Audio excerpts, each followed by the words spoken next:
get the speaker in check.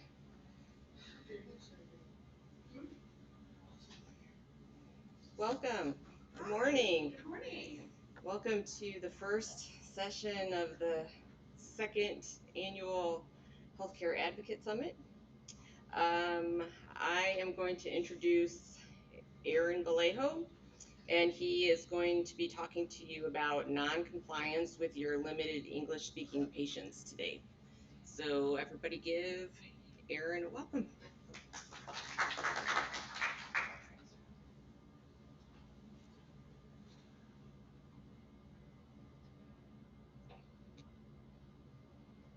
Okay. Muy buenos días. Soy el señor vicepresidente de In-House Interpreting. He sido intérprete por más de una década.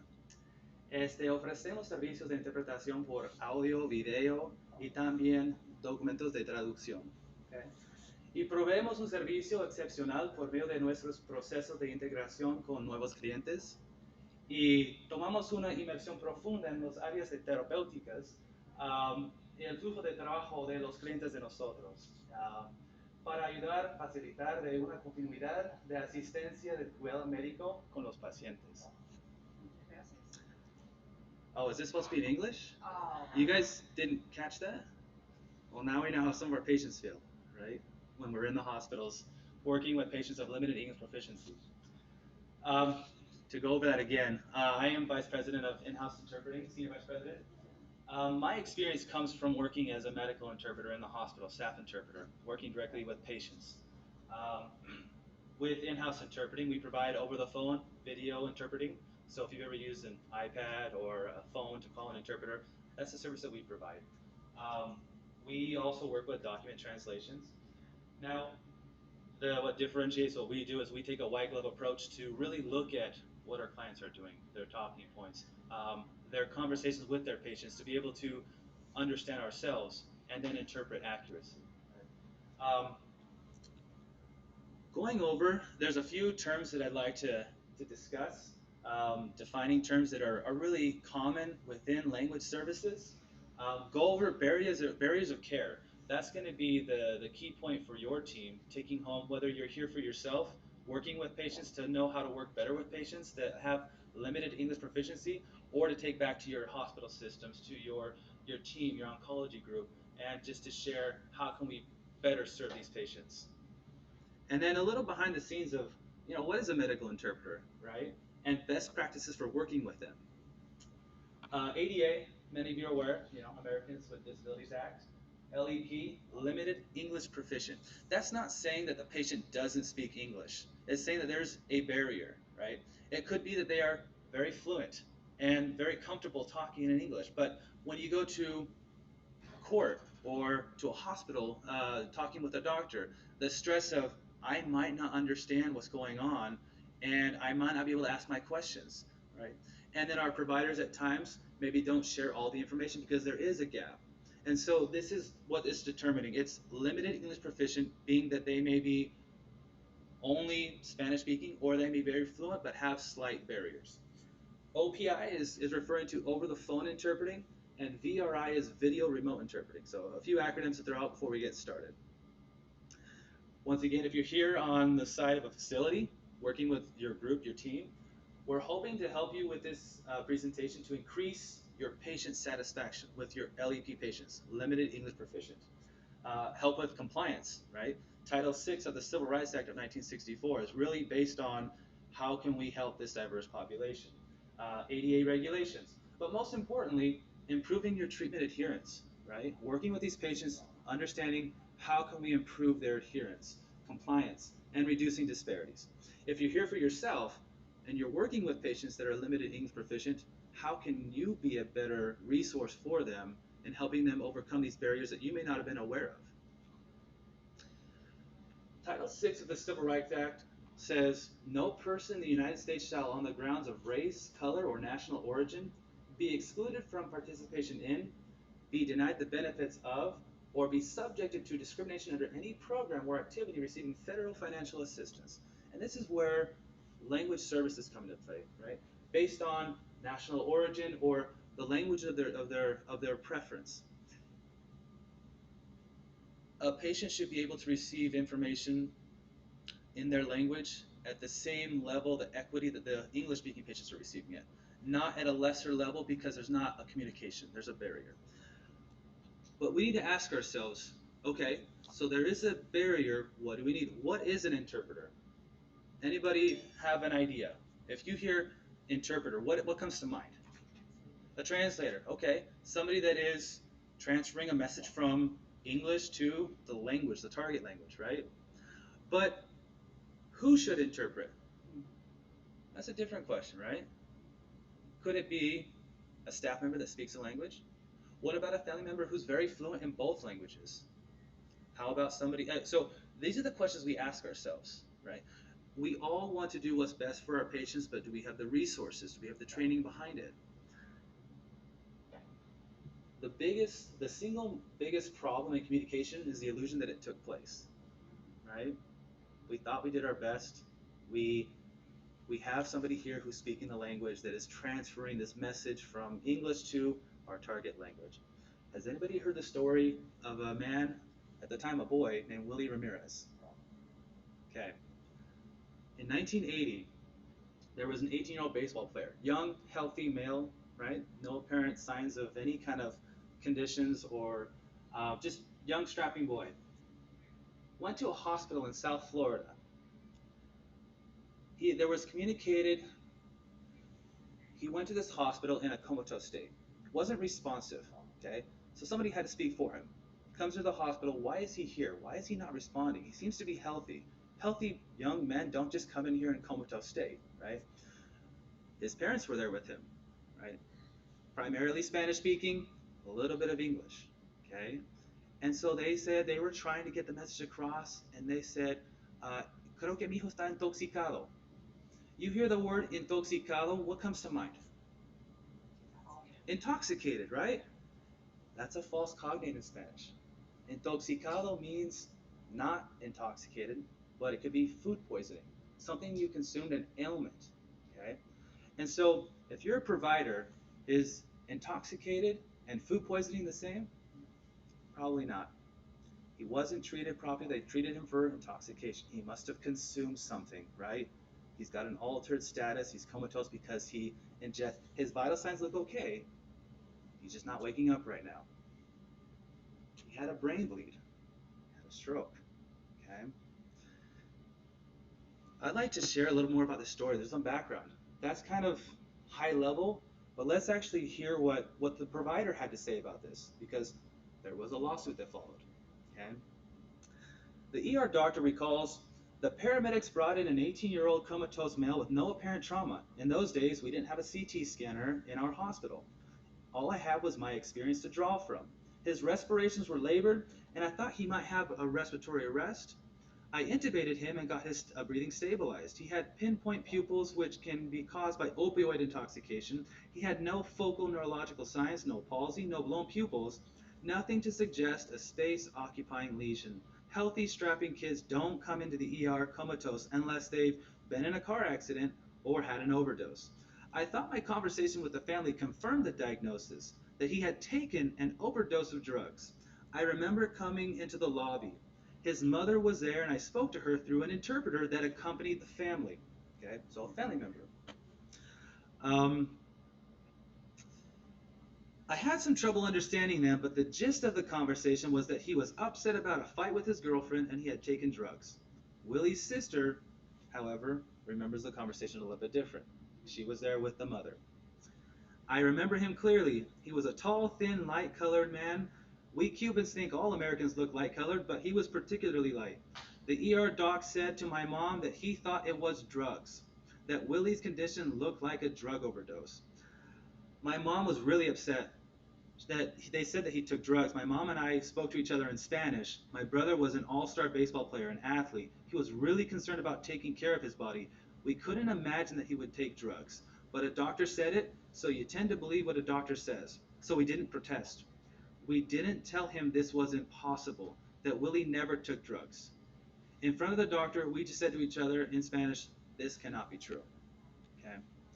It wasn't until 3 days later that they noticed that there was that his eye was looking downwards. and they said this is neurological.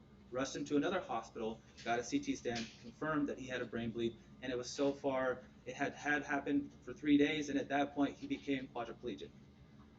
The result that followed was a lawsuit for $71 million to last him the lifetime in a wheelchair. Right? And these stories are, yeah, heartbreaking. Right? This was in 1980. We've come a long way. In 1981, over-the-phone services were first being offered in the U.S. Over-the-phone interpreters. Okay. 1986, IMIA, which is a national certifying body, started getting bylaws together. Well, how can we hold these interpreters accountable, right? 1992, organizations began to advocate for interpreters in hospitals, actual trained interpreters. In 98, hospitals began to employ interpreters. That's not that long ago, guys. 1998, that's when interpreters were first starting to be employed as staff interpreters. In 2002, there was a national certification that was just opened up for interpreters. And as you can imagine, focuses on Spanish, and then they developed it for Mandarin and Russian, but we have 300 plus languages, right? So it's to the nth degree. We are still trying to get to a better place. And also in 2002, video interpreting was introduced. So we're coming a long way, and the pandemic has only accelerated our video remote interpreting capabilities, an emphasis on we need to be able to have telehealth appointments with an interpreter. So while a lot of bad has happened from the pandemic, a lot of good has come from that technology-wise for helping our patients. Barriers of care in with a patient of limited English proficiency. You got linguistic, cultural, systemic, and what many don't know is our interpreter. Let me give you some examples. Linguistic barriers, that's kind of what comes to mind, right? Medication instructions, is that in English, or do we have it translated in Spanish? Do we have it in Swahili? Maybe not. Take this home with you. See if there's somebody in your family that speaks English that can read this to you. As an interpreter for over a decade, that's called sight translation, and it is the hardest thing for an interpreter to do. Okay, I can't get, if I'm doing it, I have a provider with me.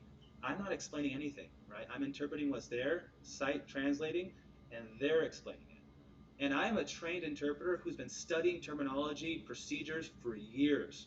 And we're asking a potentially 15-year-old kid to do what I'm doing, right? So what level of information is getting to our patients? How about getting a patient's address, right? Are we sending mail information to them? As an interpreter, that is difficult as well, because they see this sign at their house and it's an English name and they say it more or less how it's supposed to be said. Oh, spell it out for me. Many patients don't know how to spell, don't know how to spell their address. They get the address wrong, right? The zip code's wrong. How about income documentation?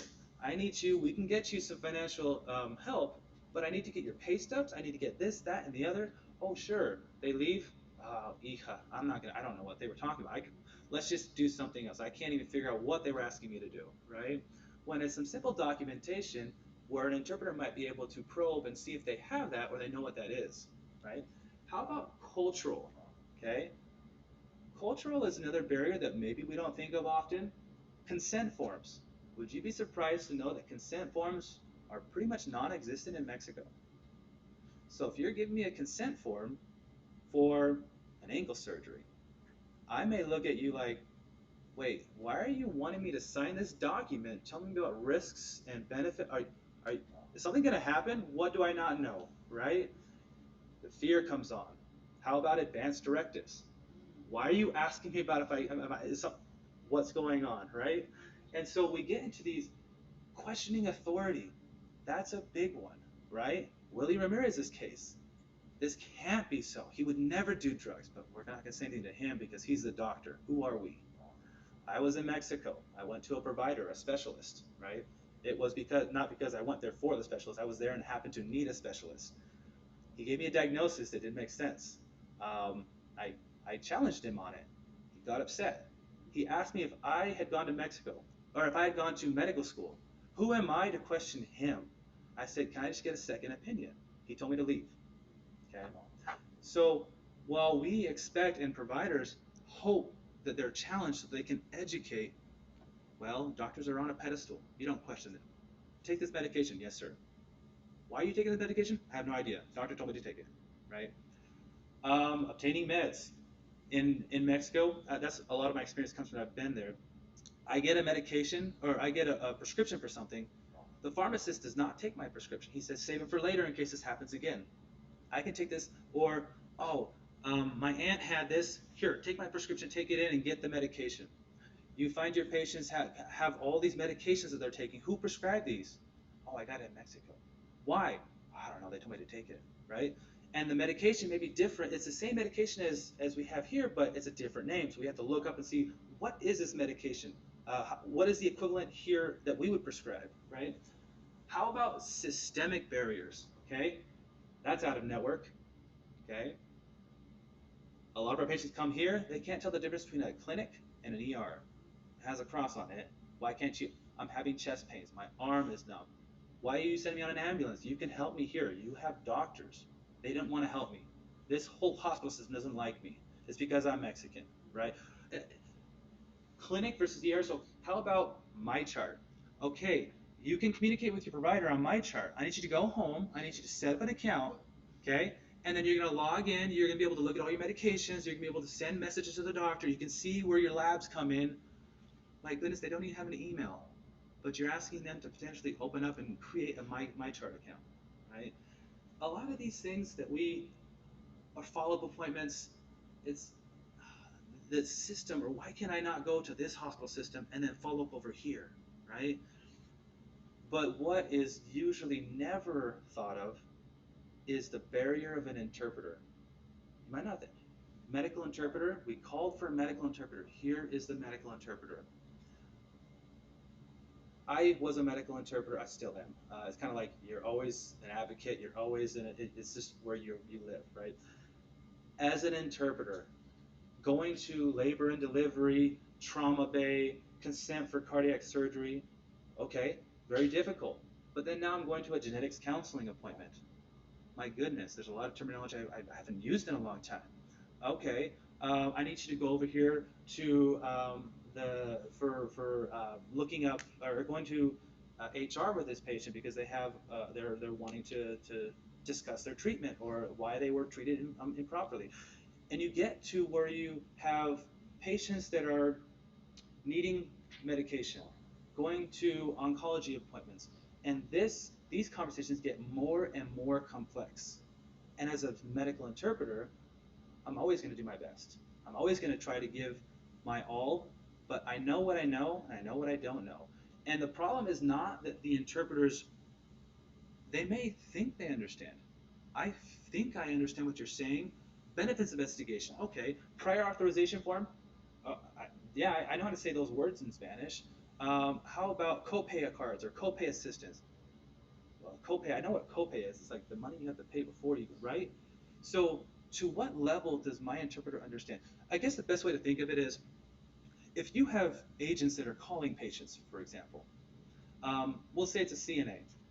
Can you take any CNA from the hospital and bring them in for the day and have them do that job of the agent that you've trained that understands your processes and the workflows? They understand medical terminology, though, correct?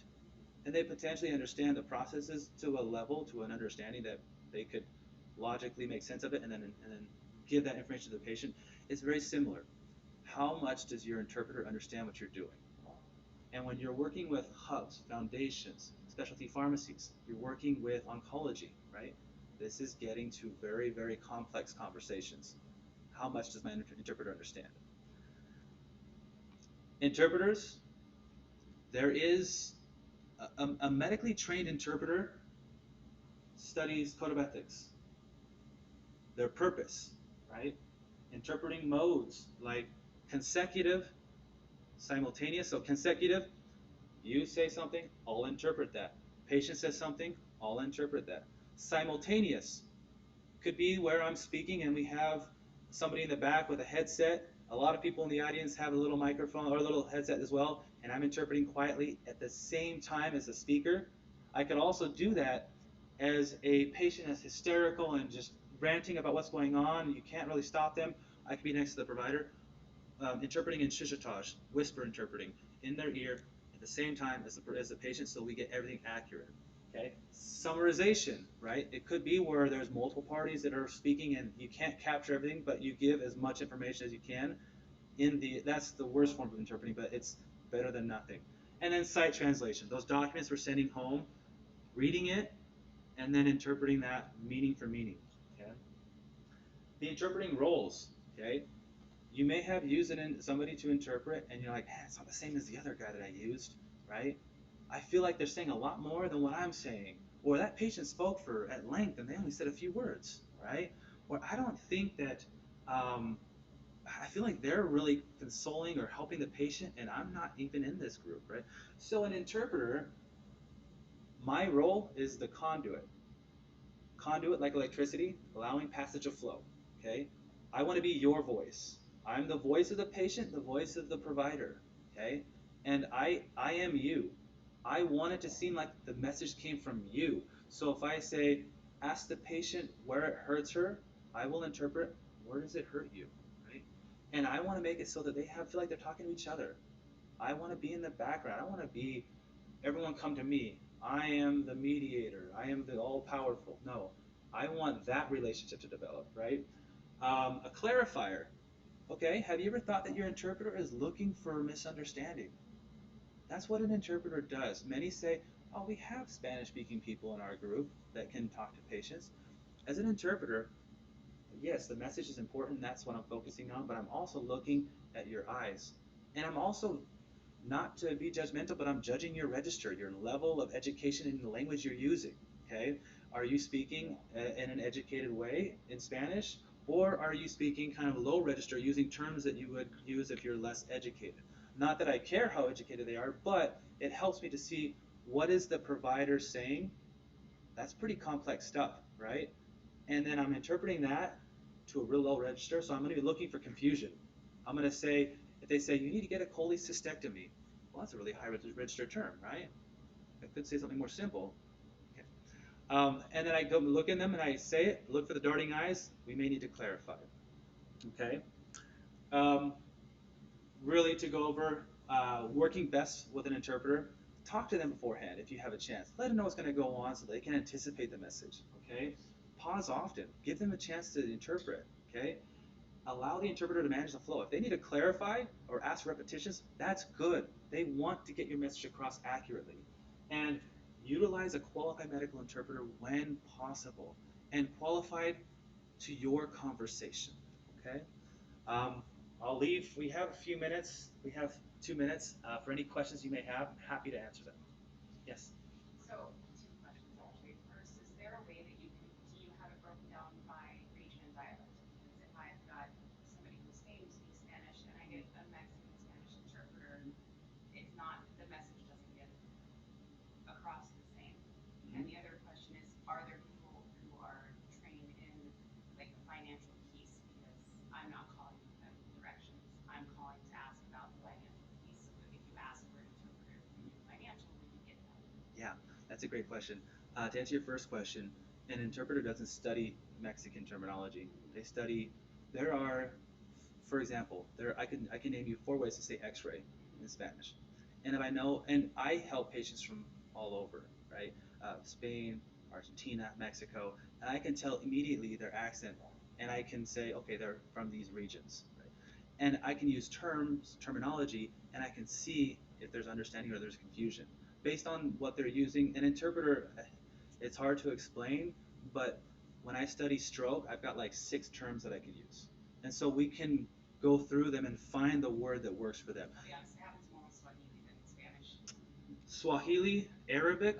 Arabic has several regions. You look at Haitian Creole, very strong in Florida, right? So yes, and there are like, hey, this I as a medical interpreter, if I'm the Arabic interpreter, I can say there's not good conversation going. Can we call back and ask for a Sudanese Arabic interpreter? They will be a better resource. And then we can connect it to an operator, get a more specified interpreter for them. It doesn't happen often that we have to transfer it out, but yes, it can. And as far as, okay, I do financial aid or in-house interpreting, when we take on a client, I say, give me all of your education that you can. I want to learn what your team learns, and then I'm going to take that, break it down, and then train my team. Because We want to be able to understand your processes before the call happens. Because that's how I interpret meaning for meaning instead of word for word, which leads to confusion. Does that make sense? Any other questions? Yes. So it's my understanding that we can't use someone in the office that speaks Spanish to interpret, that we need to use a certified interpreter who understands all of the terminology. Is that the case? Yes, there's nobody going to be in there checking like, oh, they didn't use a qualified interpreter. Let's give them a fine. What happens is a lawsuit comes. Who did you utilize? Are they trained as an interpreter? Okay, so why did you use them? And then it goes down to the Willie Ramirez Yeah. $71 million because we didn't get an interpreter that was qualified, right? That's an extreme case. Right. But yes, it's always, and it's not even the cost side of it or compliance. It's how many times is this patient going to come back because they don't understand, right? Readmissions into hospitals, not taking their medication, going off drug, which is expensive. This infusion, it's one a month, but it's incredibly expensive, and we got them these free drugs, and they can't miss. And so it's more so, how can we get this message so that they're complying like our other patients? Are you guys verifying for your teams how compliant are the LEP patients versus our English speaking patients? Why is that? I can tell you it's not because they're less intelligent. It's probably because the message didn't get transferred the way you intended it to. Does that make sense? Okay. Any other questions? Yes, in the back.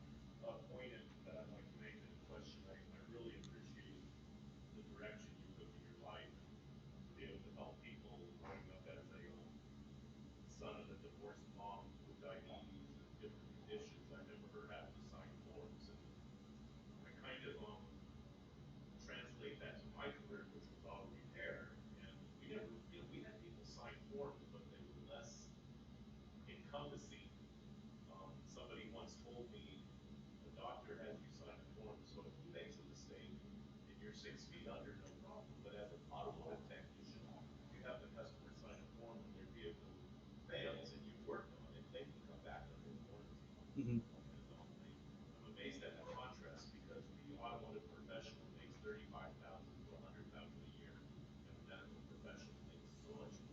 Mm-hmm.